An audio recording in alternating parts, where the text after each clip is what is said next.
বন্ধুরা, শুভ নববর্ষ। তো আজ দেখো, আজ শুভ নববর্ষ। তো আজকের ভিডিওটা তোমরা পাবে কালকে। আর আমার চোখটা দেখো নববর্ষে কি হয়ে গেছে। তো এটা আজকে হয়নি, এটা 2-3 দিন ধরে হয়েছে। এটার জন্য কোনো ওষুধ টষুধ লাগানো বা খাওয়া জানি না। তো এটা এমনি এমনি কমে যায়, অনেকবারই হতো আমার। তো দেখো নববর্ষে নতুন জামা পরে স্নান টান করে রেডি। আর পুজো হয়ে গেছে এখানে। আমার বাবুটা জামা পরে রেডি হয়েছে, দীপা এখনো রেডি হয়নি।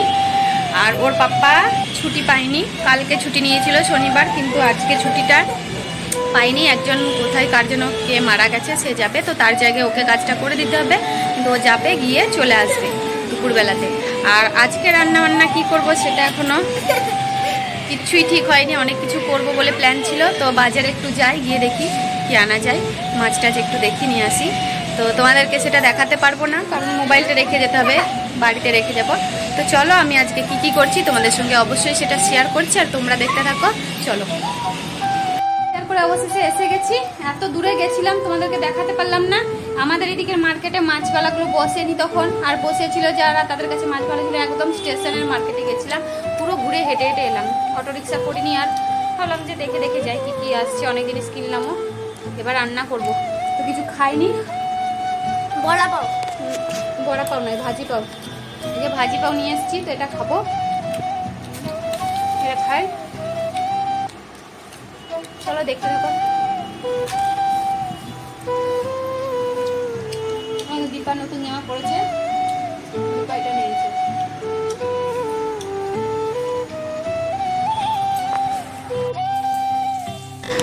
তো বন্ধুরা, কি রান্না করব সেটা তো তোমাদের সঙ্গে অবশ্যই শেয়ার করতে হয়। তো দেখো, এখানে শাক ভাজা, পটল ভাজা, আর এখানে সমস্ত রকম সবজি কেটে রেখেছি শুক্তো বানাবো বলে।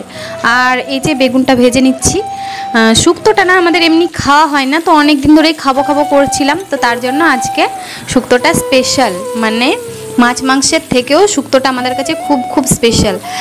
তো একটা জিনিসের অভাব হয়ে গেল, শুক্তোতে একটু বড়ি দিতে পারলাম না, যার জন্য একটু মনটা খারাপ। তো এখানে বড়ি পাওয়া যায় না। আর এদিকে দেখো আম কেটে রেখেছি, আমের চাটনি বানাবো। তো তোমরা হয়তো বললে ভাববে যে নিজের সম্বন্ধে বেশি বলছে। তো দেখো এখানে বাবু আবার দুষ্টুমি করতে চলে এসেছে ফাঁকে। একটা না লিপস্টিক বার করে পুরো মুখে লাগিয়ে নিয়েছিল। তো দেখো শুক্তোটা এই যে কষিয়ে নিচ্ছি। তো তোমাদেরকে যেটা বলছিলাম যে বেশি বলছি ভাববে। তো সত্যি কথা বলতে আমি না 1 ঘন্টা 15 মিনিটের মধ্যে এত সব রান্না করেছি, সত্যি একদম সত্যি। তো অনেক কিছু রান্না করেছি, দেখো তোমাদেরকে দেখাই। 1 ঘন্টা 15 মিনিট, তারপরে লাস্টে ভাতটা চাপিয়ে দিয়েছিলাম। তো এখানে দেখো সমস্ত সবজি দিয়েছি। এখানে আছে করলা, কাঁচা কলা, বেগুন, সজনে ডাঁটা, গাজর, বিনস আর আলু। তো এই সবজিগুলো দিয়েই শুক্তোটা বানাচ্ছি। আর এতে আদা বাটা আর একটু জিরা আর কি বলে যে রাঁধুনি একটু বেটে দিয়ে দিয়েছিলাম। তো এইটুকুই মশলা যাবে এখন। তো পরে দেখা যাক কি মশলা দেওয়া যায়। তো এরপরে না এটাতে আমি একটু পোস্ত বাটা আর একটু সর্ষে বাটা দিয়েছিলাম, মানে ঝোলে যখন ফুটছিল তখন। দেখো এখন একটু মিষ্টিও দিয়েছি, আর নুন চিনি নিজের স্বাদ মতো। তো এইভাবেই আমি রান্না করাটা দেখেছি আমাদের, মানে শাশুড়ি মাকে বলো আরও সবাইকে। তো এভাবেই আমি রান্নাটা করলাম। শুক্তো অনেকে অনেকভাবেই করে, তবে আমি আমার শাশুড়ি মাকে যেমন দেখেছি তেমনভাবেই করছি। তো এখানে দেখো খাবার রেডি হয়ে গেছে। এখানে আমি আজ আমার হাজব্যান্ডকে খাবার বেড়ে খুব সুন্দর করে পরিবেশন করছি, কারণ ওকে তো এভাবে কেউ কখনো খেতে দেয় না, খুবই কম। এমনিতে শ্বশুরবাড়িতে সেভাবে হয়নি, যাওয়া হয়েছে, কিন্তু এভাবে এত আইটেম করে কখনোই হয়নি। তো আজকে ভাবলাম যে আমি একটু মানে ওকে সাজিয়ে গুছিয়ে খাইয়ে দিই। এমনিতেও 2-3 বার খাইয়েছি, সেগুলো দেখানো। কেমন লাগছে তোমার এরকম খাবার আজকে অনেকদিন পর? জামাই ষষ্ঠীতে তো কোনোদিন তোমাকে এইভাবে খাওয়ানো হয় নাই, কেউই খাওয়ায়নি। সত্যি কথা, জামাই ষষ্ঠীতেও এইভাবে খাওয়াইনি, তাই আমি সব কিছু করছি। খাইয়েছে, তো এইভাবে নয়। তো চলো একটি খাও, তাহলে শুরু করো। খাও, খাচ্ছি। আর এখন বাজছে গিয়ে অনেক বেজে গিয়েছে, প্রায় কটা বাজছে? 4 নাকি রে দীপা? 4:20 বাজছে। তো দেখো বাবা হলুদ, ছেলেও হলুদ। আর বাবু খেয়েছে, দীপা খেয়েছে, আমরা দুজনই খাইনি। ওর অফিস ছিল বললাম, তো ছুটি হয়েছে। তো আমাকে এই সমস্তটা করতে হলো, তোমরা সবই জানো। তো চলো আমিও খেয়ে নিই। এই দেখো টাইম তোমাদের দেখাচ্ছি কটা, 4:25, কিন্তু 4:25 বাজেনি, 4:10 বাজছে, কারণ ঘড়িটা ফাস্ট আছে অনেকক্ষণ, বুঝলে? তো চলো আমিও একটু ভাত নিয়ে নিই, দিয়ে খেয়ে নিই। আর কিচেনে বাসনপত্র আপাতত ধুয়ে রেখেছি। ও চলো খেয়ে নিই পয়লা বৈশাখের খাবার।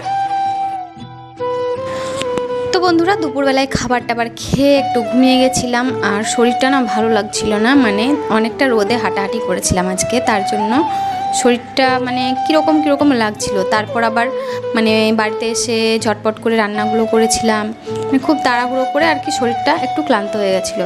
তারপর বিকেল দিকে আমি বললাম একটু চলো হাওয়া খেয়ে আসি, ভালো লাগছে না, ভীষণ গরম লাগছে আজকে, পয়লা বৈশাখের দিন থেকে না খুব গরম পড়েছে। তো বিকেল দিকে ভাবলাম একটু হাওয়া টাওয়া খেয়ে আসি।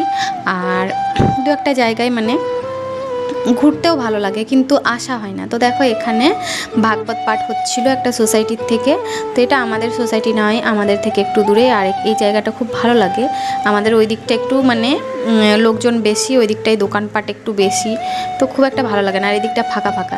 তো একটুখানি বসলাম, ঠাকুরকে দর্শন করলাম, তারপরে আমরা ফালুদা খেতে চলে এলাম।